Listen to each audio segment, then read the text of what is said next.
Que le Seigneur Jésus, celui qui nous aime et qui nous a donné par sa grâce la vie éternelle, vous affermisse pour toute œuvre bonne aujourd'hui.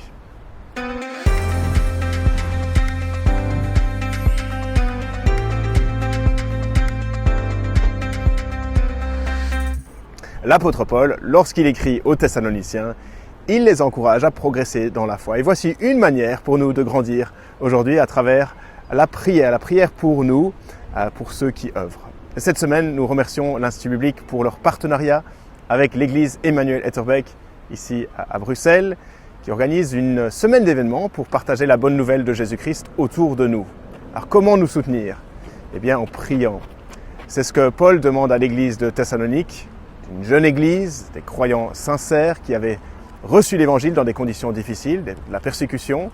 Et voici donc 2 sujets de prière que vous pouvez prier pour nous et pour les autres endroits où l'évangile sera annoncé. Merci donc de prier que Dieu propage l'évangile.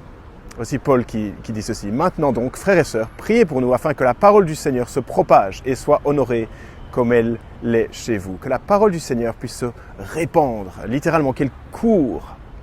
Vous le savez, certaines vidéos font un nombre énorme de vues. Ce n'est pas tellement que Dieu fasse de cette vidéo-ci une vidéo à 10 millions de vues, mais soyons encore plus ambitieux, que la parole du Seigneur devienne virale. Oui, qu'elle fasse le buzz, qu'elle se répande, comme ça a été le cas à Thessalonique au 1er siècle.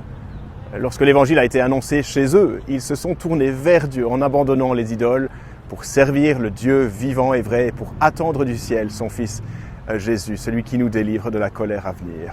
On lit dans le livre des Actes, et on entend ce refrain, et la parole du Seigneur se répandait. Priez donc pour nous, priez que cette génération puisse connaître le Seigneur Jésus, que ce message puisse courir à travers notre ville et aussi votre région. Priez que Dieu propage cet évangile, que cette semence trouve une bonne terre, qui porte du fruit, que Dieu par son esprit œuvre et transforme des vies à travers sa parole, qui agit en nous qui croyons. Mais aussi, merci de prier, deuxièmement, que Dieu protège ses porte-paroles. Paul continue dans la prière, priez pour nous et que nous soyons délivrés des hommes méchants et pervers, car tous n'ont pas la foi. Priez avec nous que Dieu nous protège lorsque nous allons ouvrir notre bouche pour parler de Jésus.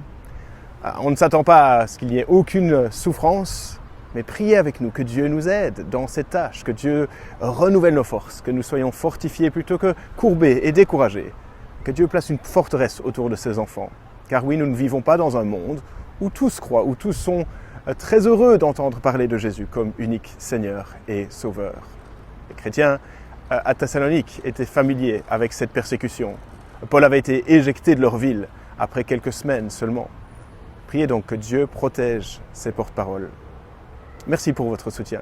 Et voici donc une manière de progresser avec le Seigneur aujourd'hui, avec les forces que Dieu nous donne. Priez que Dieu propage son évangile, priez que Dieu protège ses serviteurs. Alors je vous encourage maintenant de fermer votre écran et de prier tout simplement.